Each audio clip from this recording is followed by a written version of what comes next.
എല്ലാവർക്കും നമസ്കാരം. ആദിവാസി വൈബ്സിന്റെ പുതിയൊരു വീഡിയോയിലേക്ക് എല്ലാവർക്കും സ്വാഗതം. അപ്പൊ ഇന്ന് നല്ല വെറൈറ്റി ആയിട്ടുള്ള കാണാൻ നല്ല ഭംഗിയുള്ള ഒരു പ്രത്യേക തരത്തിലുള്ള ചിക്കൻ കറിയാണ് ഉണ്ടാക്കാൻ പോകുന്നത്. സ്പെഷ്യാലിറ്റി എന്ന് പറയുന്നത് വേറെ ഒന്നല്ല, പച്ച കളറാണ് ചിക്കൻ. അതുകൊണ്ട് തന്നെ നമ്മൾ ഹരിയാലി ചിക്കൻ എന്ന പേരിലൊക്കെ ഇത് അറിയപ്പെടുന്നുണ്ട്. പക്ഷെ എല്ലാവരും തന്നെ ഇത് പച്ച മസാലയിലൊക്കെ പരട്ടി വെച്ചിട്ട് വേവിച്ചെടുക്കുകയാണ് ചെയ്യാറ്. ഞാനും ഇവിടെ മസാലയൊക്കെ ഒന്ന് വേവിച്ചെടുത്തിട്ടാണ് ചെയ്യുന്നത്. അപ്പം ഞാനൊരു 1.5 കിലോയുടെ അടുത്ത് ചിക്കൻ ഉണ്ട്, കഴുകി വൃത്തിയാക്കി എടുത്തിട്ടുണ്ട്. അത് ആദ്യം തന്നെ ഒന്ന് പുളിയില്ലാത്ത 2 വലിയ സ്പൂണിൽ തൈരും ഉപ്പും കൂടെ ചേർത്തിട്ടൊന്ന് മാരിനേറ്റ് ചെയ്ത് വെക്കുന്നുണ്ട്.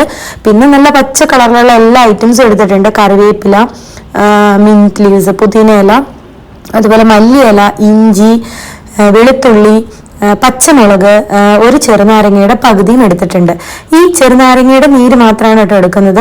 ഇത്രയും കൂട്ടിയിട്ട് മിക്സിയുടെ ചെറിയ ജാറിൽ നല്ല പേസ്റ്റ് ആയിട്ടൊന്ന് അരച്ചെടുക്കുന്നുണ്ട്.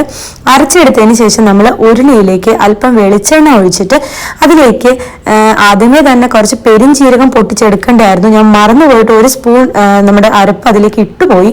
എന്നാലും സാരമില്ല, ഞാൻ സൈഡിൽ കൂടെ ജീരകം പൊട്ടിച്ചെടുക്കുന്നുണ്ട്. ചെറിയ ജീരകമല്ല, പെരുംജീരകമാണ്. ആ ഒരു നമ്മുടെ ഗരം മസാലയിൽ ഇടുന്ന പെരുംജീരകം. അപ്പോൾ അത് ഇട്ടിട്ട് നമ്മൾ ബാക്കിയുള്ള മസാല കൂടി ഇട്ടിട്ട് നന്നായിട്ട് ഈ വെളിച്ചെണ്ണയിലൊന്ന് വഴറ്റിയെടുക്കുന്നുണ്ട് ഈ മസാല. അങ്ങനെ വഴറ്റി ഇതിൽ വെളിച്ചെണ്ണ തെളിഞ്ഞു വരുമ്പോൾ, അതായത് മസാലയുടെ പച്ചമണമൊക്കെ പോയി മസാല നന്നായി കുക്കായി കഴിയുമ്പോഴത്തേക്കും ചെറുതായിട്ട് ഈ വെളിച്ചെണ്ണയൊക്കെ ഒന്ന് ഇങ്ങനെ തെളിഞ്ഞു വരും. ആ ഒരു സമയത്ത് നമുക്ക് ഇതിലേക്ക് ആവശ്യമായിട്ടുള്ള ഗരം മസാലയും കുരുമുളക് പൊടിയും കൂടെ ആഡ് ചെയ്തെടുക്കുന്നുണ്ട്. എരിവിന് ആവശ്യമായിട്ട് നമ്മൾ ഇതിൽ ചേർക്കുന്നത് കുരുമുളക് പൊടിയും പച്ചമുളകും മാത്രമാണ്. വേറെ ഒരു മസാലകളും നമ്മൾ ചേർക്കുന്നില്ല. അതിലേക്ക് നമ്മൾ ആദ്യം മാരിനേറ്റ് ചെയ്ത് വെച്ചിരുന്ന നമ്മുടെ ചിക്കൻ, തൈര്, ഉപ്പും കൂടെ ആയിട്ടുള്ള മിക്സ് ഇതിലേക്ക് ഇട്ട് കൊടുത്ത് നന്നായിട്ടൊന്ന് ഇളക്കി യോജിപ്പിച്ചെടുക്കുക. അപ്പം തന്നെ ആ ഒരു പച്ച നിറം നമുക്ക് ചിക്കനിൽ കാണാൻ പറ്റും.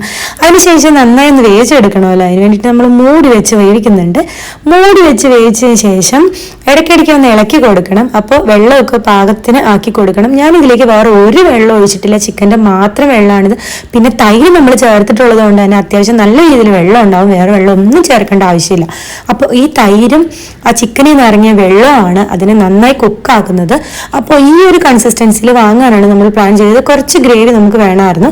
അപ്പോൾ ഈ ഒരു കൺസിസ്റ്റൻസി ആയപ്പോഴത്തേക്കും നമ്മൾ ഇത് ഒട്ടും അത്യാവശ്യമല്ല എന്ന വളരെ ടേസ്റ്റി ആയിട്ടുള്ളൊരു ഇതാണ്. നമ്മൾ കുറച്ച് വറുത്തിടുന്നുണ്ട്. കറിവേപ്പിലയും വറ്റൽമുളകും ചെറിയ ഉള്ളിയാണ്, ഒട്ടും സവാള ഉപയോഗിക്കുന്നില്ല.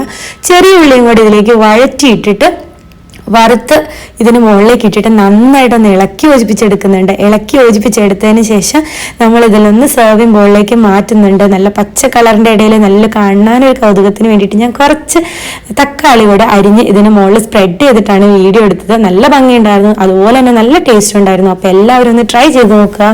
അപ്പോൾ അടുത്തൊരു വീഡിയോയിൽ കാണാം. അതുവരേക്കും എല്ലാവർക്കും ടാറ്റാ, ബൈ, ടേക്ക് കെയർ.